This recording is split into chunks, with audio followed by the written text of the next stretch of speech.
대항력이 참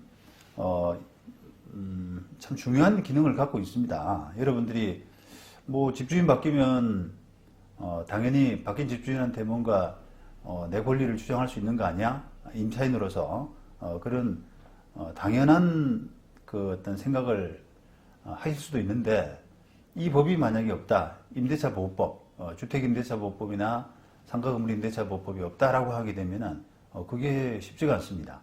왜 그런지를 한번 살펴보겠습니다. 자, 아까 2항에 보시면, 2항에는 임차 건물의 양수인은 임대인의 지위를 승계한 것으로 본다, 이렇게 하고 있잖아요. 이런 대항력이란 것은 결국 바뀐 건물주에 대해서도 임차인이 종전 임대인과 마찬가지로 임대차 계약상 권리, 그죠? 임대차 기간을 보장해주고, 그 다음에 나중에 기간 끝나면 보증금도 돌려주고 라고 하는 그런 권리 주장을 할 수 있다라고 하는 그런 뜻이거든요. 자, 건물주가 바뀌면 이런 바뀐 건물주에 대해서 권리 행사할 수 있다라고 하는 이런 대항력의 의미가 아까 말씀드린 것처럼 어찌 보면 당연한 것으로 이렇게 받아들여질 수도 있는데요. 실무상으로는 아주 큰 의미를 가지고 있습니다. 자, 우선 대항력 의미를 이해하기 위해서는 임대차 계약이라고 하는 채권적 계약에 대한 그 이해가 필요할 수가 있어요. 임대차라고 하는 법률관계는 기본적으로 계약에서 비롯되죠. 그래서 임대차 대상, 뭘 빌려주냐, 뭘 임대차냐라고 하는 거, 그 다음에 임대차 기간, 보증금, 차임 이런 것들을 정하는 그 임대인하고 임차인 사이에 개인적인 권리 의무, 이런 관계인 겁니다. 따라서 계약에서 별도로 합의하거나 또 법률에서 달리 정한 바가 없다면 일반 당사자 마음대로 계약의 당사자, 계약의 주체를 바꿀 수가 없죠. 우리가 이제 임대인 바뀌는 걸, 건물주 바뀌는 걸 생각하지 말고요, 임차인 바뀌는 걸 한번 생각해 보시죠. 옛날에 이제 제가 이런 질문을 많이 받았는데, 지금도 사실은 지금도 이런 계약이라는 관계를 이해를 잘 못하시는 분들은 종종 그런 질문들을 하세요, 저한테. 임차인이 이제 자기가 만약에 임대차 계약 조건을 보증금 1억에 월세 100만 원 이런 식으로 쓰고 있는데, 자기가 사정이 안 돼서 임대차 기간 도중에 다른 사람을 똑같은 조건으로 넣어놓고 나가겠다라고 이제 임대인한테 요구할 수 있느냐, 그러니까 임대인이 당연히 그걸 받아줘야 되느냐 하는 그런 문제에서 당연히 그거는 안 되거든요. 임차인이 그걸 요구할 수 있는 권리 자체가 없어요. 임차인 입장에서는 사실 왜 똑같은 조건인데 왜 안 받아주냐 라고 하지 않습니까? 그런데 그게 이제 그런 게 아닌 것이, 사람이 다르잖아요. 조건은 똑같지만 제일 중요한 사람이 다르기 때문에 그런 거거든요.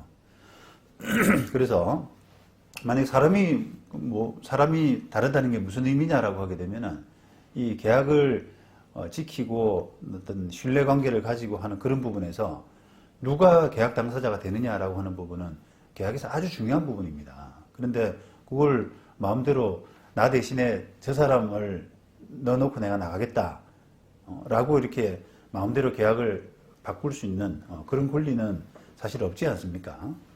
바로 그거예요. 바로 그것처럼 그것은 임대차 계약이기 때문에 계약 관계를 합의 없이 마음대로 이렇게 바꾼다고 하는 것은 불가능하거든요. 자, 그렇다면 마찬가지로 건물 소유권이 변경됐다고 그래가지고 임대인의 계약상 지위를 임차인 동의 없이 마음대로 변경할 수 없는 게 사실은 계약의 원칙이죠. 그죠? 자, 그런데 만약에 이제 임대차를 어떤 건물주하고 임대차 계약을 했는데 그 계약 기간 도중에 건물주가 바뀌었거든요. 자, 그럴 때 그 바뀐 건물주하고 임대차 관계를 그대로 이어주는 것이 임차인한테 더 나을지, 아니면 그게 아니라 계약에 근거해서 계약의 원칙이라는 부분에 근거해서 종전 건물주하고 계약 관계를 유지하고 바뀐 건물주하고는 또 다른 합의가 반드시 있어야 될지 이런 부분에 대해서는 사실 어느 게 더 임차인한테 유리할지 하는 부분은 생각해 볼 필요가 있지 않습니까? 그래서 지금 대항력이 있다라고 하는 것은 일정 요건을 갖춘 임차인은 바뀐 건물주에 대해서 당연히 우리가 기본적으로 그 임대차 관계를 그대로 승계한다. 물론 예외적으로 이제 임대차 거기에 대해서 임대인 바뀌는 부분에 대해서 거절할 수 있는 임차인의 권리가 예외적으로 있긴 합니다만 원칙적으로는 건물주가 바뀌게 되면은 그 대항력 있는 임차인은 승계 임대인을 그대로 받아들여야 되는 바뀐 건물주를 받아들이고 그 다음에 다시 말하면 종전 건물주는 계약 관계에서 벗어나는 소위 말하면 우리가 면책적 승계라고 하거든요. 임대차 보증금 반환을 해야 된다라고 하는 그런 채권 채무 관계에서는 새로운 건물주가 면책적으로 임대차 보증금 채무를 승계하고 반대로 종전 건물주는 채무를 면하게 되는 그런 이제 그 권리관계에 놓이는 것으로 우리가 해석을 하고 있습니다. 이 주임법 또 상임법에 따라서요. 자, 그런데 왜 그렇게 하냐라고 하면은 임대차 목적물의 그 소유권 변동에 따라서 자동적으로 이렇게 임대인 승계를 하는 것이 임차인 보호를 위해서도 유익한 면이 크기 때문에 이런 거예요. 그래서 이 임대차 보호법을 만들어 가지고 대항력 개념을 그 순차적으로 인정을 해왔던 거죠. 일단 그게 주거용 건물에 대해서는 81년도에 주택임대차보호법을 만들어서 그렇게 인정을 했고요. 여기는 이제 그 전입신고가 돼야 됐죠. 그 다음에 상가 점포 임대차 임차인에 대해서는 2001년도 그 상임법을 만들어서 뒤늦게 인정을 했습니다. 만약에 이게 안 된다 그러면은 이제 좀 부작용이 있죠. 건물주가 바뀌었는데 바뀐 이제 변경된 건물주한테 그 임대차 관계 주장을 할 수가 없는 거예요. 내가 건물주가 됐는데 보증금이나 기간은 저기 가서 알아봐라, 종전 건물주한테 알아봐라 이렇게 이야기가 되어버리면 거기에 이제 또 거기에 이제 머물러 있던 임차인은 바뀐 건물주에 대해서는 약간 무단 점유 관계, 그죠? 무단 점유 관계 이런 관계가 돼버린다 그러면 임차인의 지위가 현저히 불안해지지 않습니까? 그러니까 이제 그런 필요성 때문에 대항력을 인정을 하는 것을 지금은 원칙으로 임대차 보호법에 따라서 원칙으로 하고 있습니다. 자, 그러면 반대로 이야기하게 되면은 이런 임대차 보호법이 인정이 안 되는, 적용이 안 되는 그런 임대차는 예를 들면 토지 임대차 이런 경우는 대항력이 없잖아요. 토지 임차인은 토지 주인이 바뀌더라도 그 바뀐 주인에 대해서 내 기간 보장해주고 내 보증금도 돌려주고 이런 것을 당연히 요구할 수 있는 권리가 없어요. 자, 그렇다 그러면 그 사람은, 그런 임차인은 사고 파는 사람, 소위 말하면 토지의 양도인과 양수인이 합의하여서 임대차 보증금은 바뀐 사람, 새로운 토지 소유자가 승계한다 라고 하는 그런 합의가 있을 때만 주장을 할 수가 있거든요. 그런 개념에 분명히 차이가 있는 거죠. 자, 물론 이런 그 임차인의 보호 문제는 이런 임대차 보호법을 제정하기 전에도 민법에서 이제 전세권 등기를 하거나 아니면 민법 621조 임대차 등기 이런 제도를 통해서도 활용할 수 있었습니다. 자, 그런데 이런 제도들은 다 임대인의 어떤 협력이 필요하거든요. 임대인의 협조, 계약, 임대인과의 계약 이런 것들이 필요하기 때문에 그게 잘 이렇게 그 실무에서 현실에서는 잘 적용이 안 됐던 거예요. 상가 임차인이 주인한테 뭐 전세 계약해달라, 등기부에 올려야겠다, 그런 거. 그 다음에 임대차 등기해달라, 협력해달라, 이렇게 요구하는 거. 이런 부분들이 여간 쉽지가 않았어요. 그러니까 이제 상가 임차인이 보호를 제대로 못 받았던 그런 부분이 있죠. 자, 그래서 이제 그런 부분을 해소하기 위해서 2001년도 이제 법이 만들어져 가지고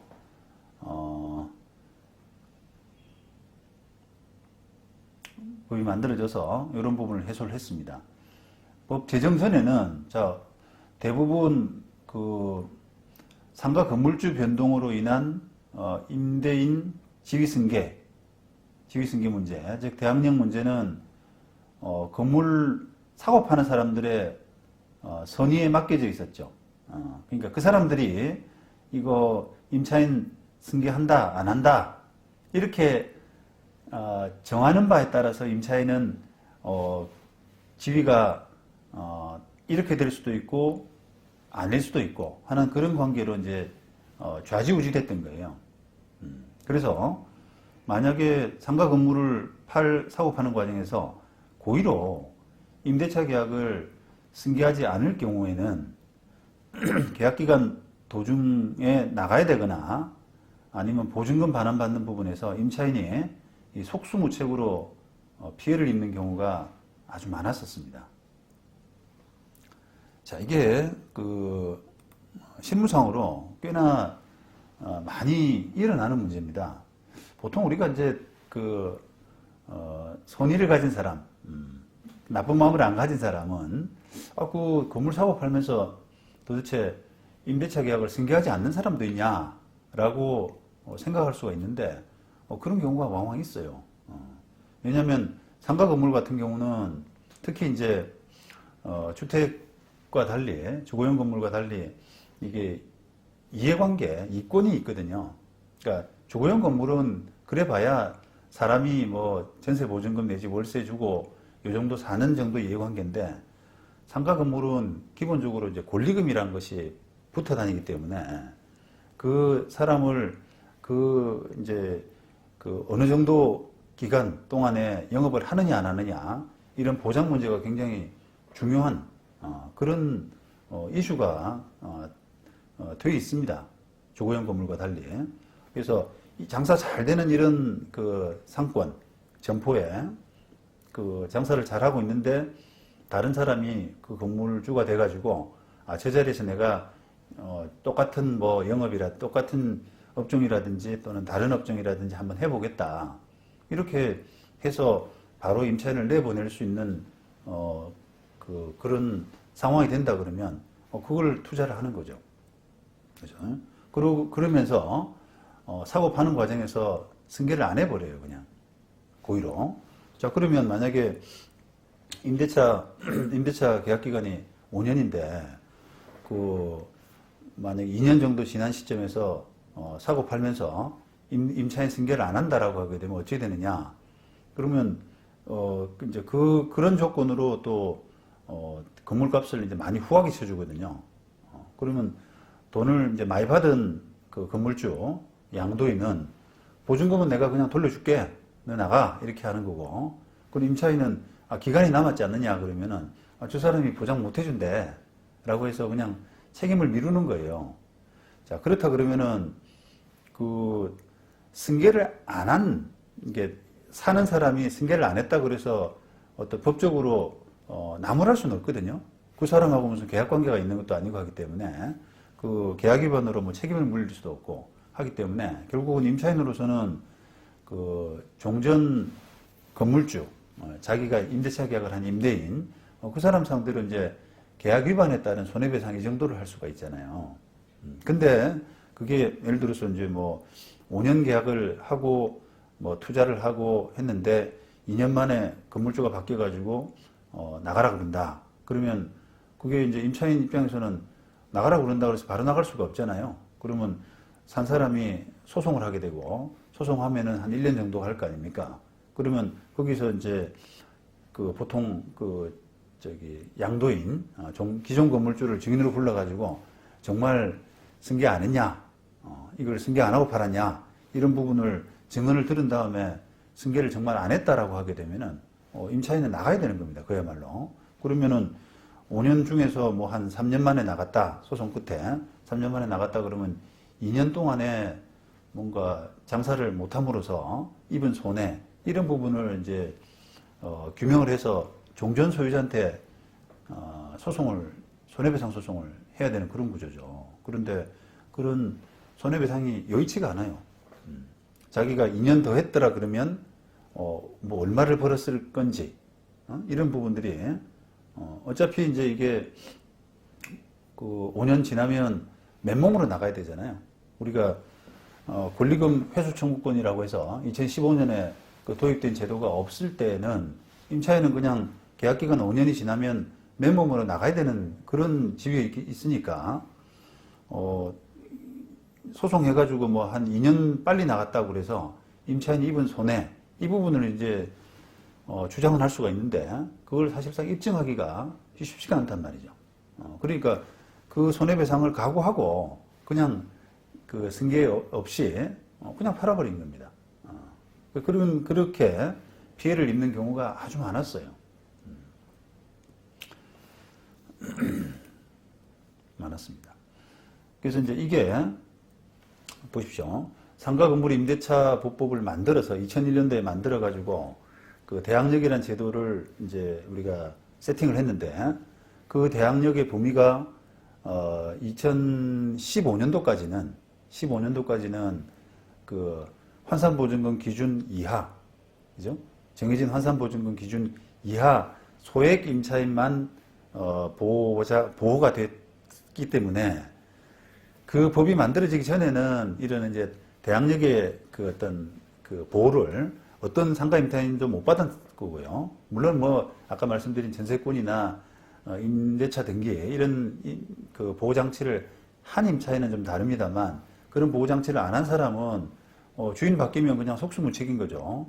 그런데 상인법이 만들어지고 나서 2001년도부터 그 2015년도까지는 그 환산보증금 기준 이하 사람들만 그런 보호 장치가 되어 있었던 거죠. 그러면 이제 그런 사람들은 주인이 바뀌어도 당연히 대항력을 인정받았는데 그 기간 동안에 금액이 그 기준 초과인 좀 금액이 많은 이런 임차인들은 여전히 이제 주인이 바뀌더라도 그냥 나갈 수밖에 없는 뭐 어떤 임차인의 지위를 계약 관계를 그대로 주장할 수 없는 그런 지위가 됐던 거죠. 그래서 이제 그게 그런 피해가 이제 속출하고 하니까 2015년도에 그 대항력 부분을 환산보증금 기준 제한 없이 풀어버렸던 겁니다. 다 보호해주겠다. 금액 상관없이 상가 임차인이라 그러면 다 보장해야 된다라고 하는 걸로 풀어버렸어요. 그래서 이제 어제 적용 범위 이야기할 때 그 2조의 사망이죠, 그죠? 단 뭐 1항에 불구하고 이런 부분은 예외로 한다 이렇게 돼 있잖아요. 그 부분에서 이제 3조 대항력 부분이 들어온 게 2015년도입니다. 그 연역이 나름대로 이게 복잡한 연역이 있습니다. 그래서 이렇게 이제 그 사고 파는 사람들끼리 서로 합의하거나 또 뭐 별도 등기, 전세권 등기라든지 임대차 등기라든지 이런 등기 없이도 임차인 자력으로 사업자 등록하고 인도라고 하는 간단한 절차로 대항력을 갖출 수 있게 된 것은 이런 의미에서 임차인 보호를 위해서 아주 중요한 의미를 가지는 겁니다. 그 주택 임대차는 예전부터 이제 그런 게 되어 왔었죠. 80년대부터 만들어져 가지고 그냥 주민등록만 하게 되면은 주인 바뀌더라도 바뀐 주인한테 그냥 주장할 수 있는 이런 게 해왔잖아요. 근데 상인법은 상당히 한 20년간 늦은 셈이죠, 결국은.